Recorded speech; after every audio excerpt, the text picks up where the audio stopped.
Because look at the past 1.5 years, what do you have?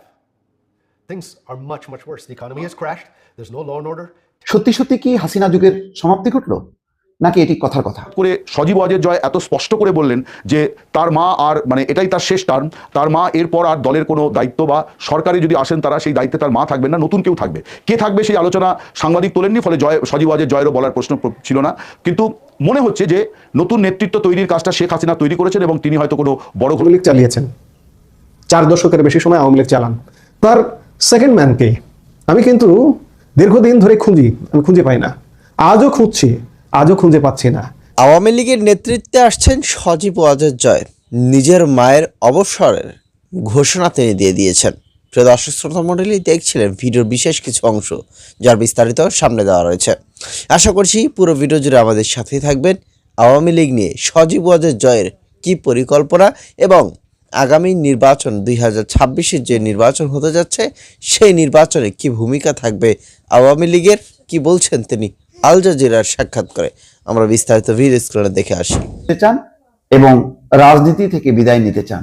দর্শক, আমি কয়েকদিন আগে সম্ভবত বলেছিলাম যে বেগম খালেদা জিয়ার মৃত্যুর মধ্য দিয়ে শুধু বেগম খালেদা জিয়া নয়, শেখ হাসিনার যুগেরও সমাপ্তি ঘটে গেল।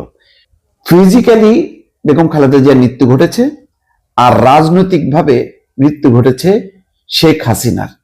অর্থাৎ দুই নেত্রীর কেউ আর আগামী রাজনীতিতে আসবে না। এখন শেখ হাসিনার ছেলে পুত্র সজীব ওয়াজেদ জয়ের বক্তব্যে কিন্তু সেটা আরো পরিষ্কার হলো। আমি একটু রেফার করি সংবাদটা। শিরোনাম হলো হাসিনা যুগের সমাপ্তি, জয় বললেন সম্ভবত তাই। আওয়ামী লীগ একটি রাজনৈতিক দল, এটা সবচেয়ে পুরনো দল, 70 বছর ধরে আছে। তাকে সঙ্গে নিয়ে অথবা তাকে ছাড়াই এই দল চলবে। হাসিনা সম্পর্কে বলছে, তিনি কেউ তো চিরদিন বাঁচে না, অর্থাৎ মায়ের কথা বলছেন। কারণ এটা তো মানে অস্বীকার করার উপায় নেই। শেখ হাসিনা আবার কবে ফিরতে পারবেন, ততদিন তিনি সুস্থ থাকবেন কিনা এটা তো কেউ জানে না। যদি 5-10 বছর তার ফেরা সম্ভব না হয়, তাহলে তার বয়স তখন কত হবে? ততদিন কি তিনি সুস্থ থাকতে পারবেন? এবং শেখ হাসিনার জন্য বিপজ্জনক হচ্ছে এই যে তিনি যদি এখন শারীরিক কারণে, বয়সজনিত কারণে যদি মারাও যান, তার লাশটাও কিন্তু দেশে আসতে পারবে না। বেগম খালেদা জিয়া যেভাবে পরম শ্রদ্ধা, মমতায়, ভালোবাসায় বিদায় নিয়েছেন সবার মাঝ থেকে, জাতির কাছ থেকে, 20-25 লক্ষ 30 লক্ষ মানুষ তার জানাজায় শরীক হয়েছে, সেই সম্মানটা কিন্তু শেখ হাসিনা এই মুহূর্তে পাবেন না। যদি রাজনৈতিক পট পরিবর্তন হয় কখনো, যদি আওয়ামী লীগ বাংলাদেশে রাজনীতি করার সুযোগ পায়, তখন হয়তো ব্যক্তি শেখ হাসিনা সেই সুযোগ পেলেও পেতে পারে। সেটা অনেক $1 মিলিয়ন কোশ্চেন, আগাম এই জল্পনা কল্পনা না করাই ভালো। শুধু আপনারা চিন্তা করতে পারেন কি কি অপশন, কি কি হতে পারে। যাই হোক, আওয়ামী লীগ যদি বাংলাদেশের রাজনীতিতে ফেরার সুযোগ পায়, শেখ হাসিনাকে নেতৃত্বে নাও দেখা যেতে পারে বলে ইঙ্গিত মিলেছে তার ছেলে সজীব ওয়াজেদ জয়ের কথায়। তার মানে ওই যে রিফাইন্ড আওয়ামী লীগ এখন ভারতও বুঝতেছে যে শেখ হাসিনাকে নিয়ে গুতাগুতি করতে গেলে, মানে শেখ হাসিনাকে সহ বাংলাদেশের রাজনীতিতে আনতে গেলে এখানে এটা কেউ মানবে না, এটা আবার অশান্তি শুরু হবে। সুতরাং উপায় হচ্ছে নতুন নেতৃত্ব সামনে আনা, এবং সেই ক্ষেত্রে শেখ হাসিনা এবং তার পরিবার যদি অ্যাবসেন্ট হয় সবচেয়ে ভালো। একসময় মনে আছে এই পরিবারের বাইরে জোহরা তাজউদ্দিন, যখন নাকি প্রয়াত প্রেসিডেন্ট জিয়াউর রহমান রাজনীতির সুযোগ দিলেন, ঘরোয়া রাজনীতি উন্মুক্ত করলেন, তখন সারা দেশ ঘুরে ঘুরে কিন্তু তিনি আওয়ামী লীগকে সংগঠিত করেছিলেন, যদিও তাকে আর মূল্যায়ন করা হয়নি। তো পরিবারের বাইরে থেকেও কিন্তু আওয়ামী লীগ কিন্তু চলেছে। সেই কারণে জয় বলেছে যে এখানে তো কেউ চিরদিন বেঁচে থাকবে না, আর আওয়ামী লীগ একটা প্রতিষ্ঠান, আওয়ামী লীগ একটা আদর্শ, বহু মানুষ এই দলকে ভালোবাসে। সুতরাং এই দল অন্য নেতৃত্বের অধীনেও সংগঠিত হতে পারবে। যেমন অনেকে বলেছিল না যে বেগম জিয়া মারা যাওয়ার সাথে সাথে বিএনপি শেষ, তারেক রহমান পারবে না, সেই তারেক রহমান কিন্তু এখন নেতৃত্ব দিচ্ছেন এবং এই মুহূর্তে সম্ভবত সবচেয়ে জনপ্রিয় ব্যক্তি তিনি। যাই হোক, কাতার ভিত্তিক সংবাদ মাধ্যম আল জাজিরাকে দেওয়া সাক্ষাৎকারে তিনি বলেছেন, আমার মা আসলে দেশে ফিরতে চান, তিনি অবসর নিতে চান, তিনি বিদেশে থাকতে চান না। এক ধরনের রিট্রিট করা, আত্মসমর্পণ করা। ছাত্র জনতার অভ্যুত্থানে 2024 সালে 5ই আগস্ট ক্ষমতা হারানোর পর থেকে ভারতের নির্বাসিত জীবন কাটাচ্ছেন জয়ের মা। সবচেয়ে বেশি সময় বাংলাদেশের প্রধানমন্ত্রীর দায়িত্ব পালন করা শেখ হাসিনা। সবচেয়ে বেশি সময় মানে সবচেয়ে বেশি জনসমর্থনহীন ভাবে ক্ষমতায় থাকা, জোর করে ক্ষমতায় থাকা। এখন শেখ হাসিনার ছেলে জয় যুক্তরাষ্ট্রের নাগরিক, ওয়াশিংটন ডিসিতে তার বাড়িতে গিয়ে তার সাক্ষাৎকার নিয়েছেন আল জাজিরার সাংবাদিক শ্রীনিবাসন জৈন। বর্তমান প্রেক্ষাপটে তিনি জানতে চেয়েছিলেন বাংলাদেশে আওয়ামী লীগের কোনো ভবিষ্যৎ আছে কিনা।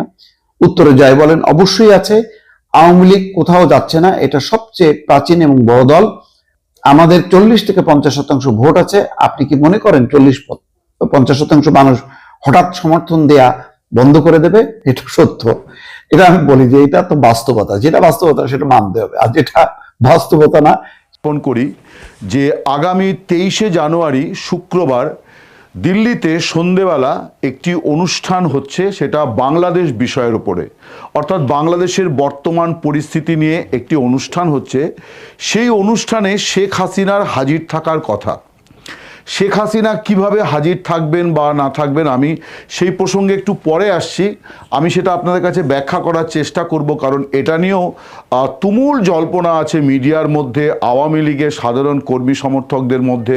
আমার ধারণা বাংলাদেশ সরকারের মধ্যেও এটা নিয়ে জল্পনা আছে যে 23 তারিখ দিল্লিতে ঠিক কী হতে যাচ্ছে শেখ হাসিনাকে নিয়ে।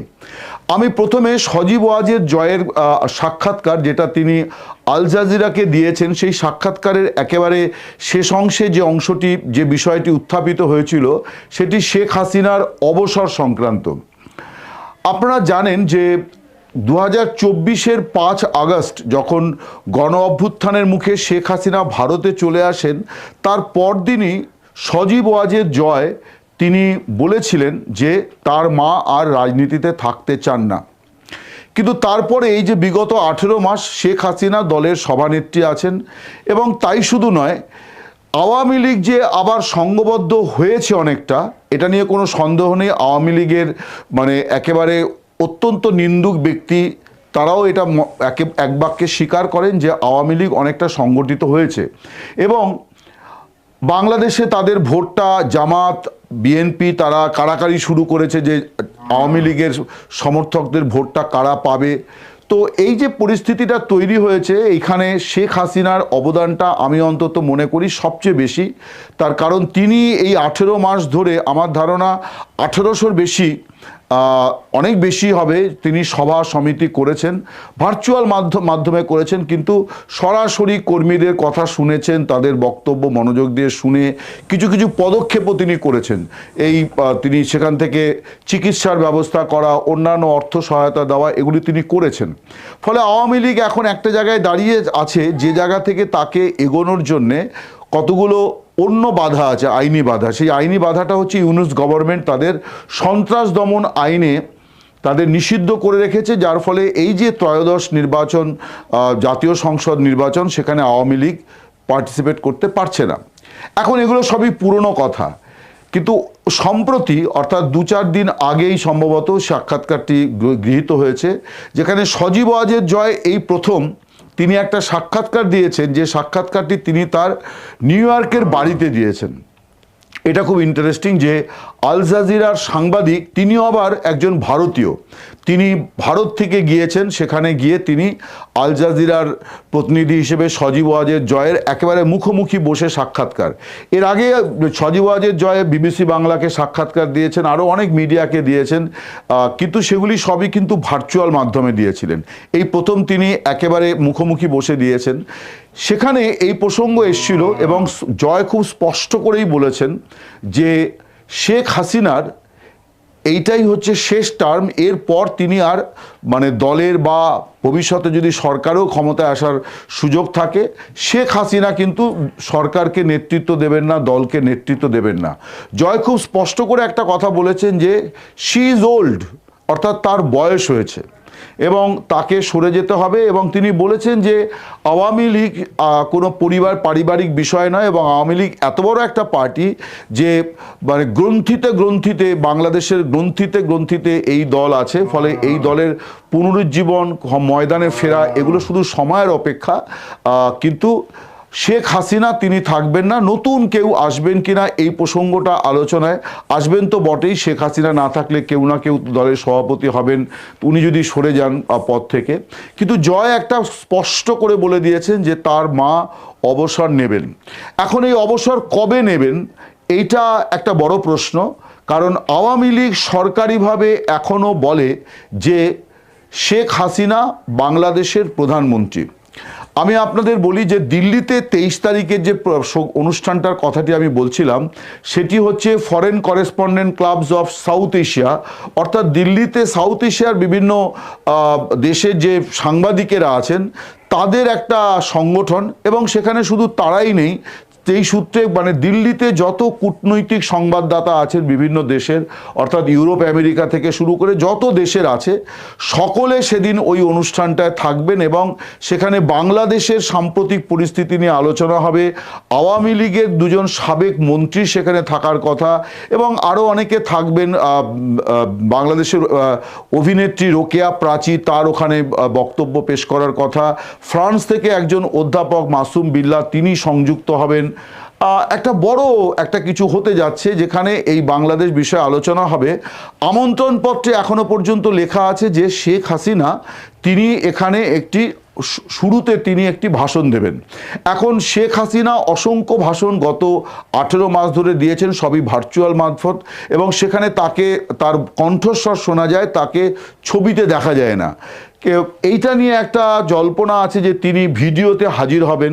আমি এখনো পর্যন্ত এটার ব্যাপারে নিশ্চিত হতে পারিনি যে তিনি ভিডিওতে হাজির হবেন কিনা। যদিও ওয়ালে আমরা যখন এই খবরটাকে ব্রেক করি, তখন মানে প্রথমবার যখন এই খবরটা আমরা করি, তখন কিন্তু আমরা বলেছিলাম যে আওয়ামী লীগের বহু নেতাকর্মী তারা মনে করেন যে নেত্রীকে তারা একটু চাক্ষুষ করতে চান, কারণ এটা একটা আওয়ামী লীগের ইন্টারনাল বায়োলজি যে শেখ হাসিনাকে কেন্দ্র করে একটা তার যে কি বলা যায় দলটা যেভাবে গড়ে উঠেছে, তাতে শেখ হাসিনা কেমন আছেন, তিনি কতটা সুস্থ, কতটা এবং থাকলে লিখবেন কমেন্ট বক্সে। কি হতে পারে, কি করতে পারেন আগামী নির্বাচনকে সামনে কেন্দ্র করে। এই যে সজীব ওয়াজেদ জয়, তিনি তার মায়ের অবসরের কথা তিনি বলে দিয়েছেন, এবং আগামী নির্বাচন কেন্দ্র করে তিনি যে বক্তব্য দিয়েছেন তা আসলে তিনি কতটুকু কি করতে পারবেন। এবং আমরা জানি যে আগামী যে 12 তারিখ ফেব্রুয়ারি নির্বাচনটা হওয়ার কথা, তা নিয়ে কিন্তু ইতিমধ্যেই সংশয় তৈরি হয়ে গেছে। নির্বাচন হবে কিনা তা নিয়েও সন্দেহ ঢুকে গেছে অনেকেরই মনে। তো যাই হোক, লিখবেন আপনাদের মতামত এই সম্পর্কে।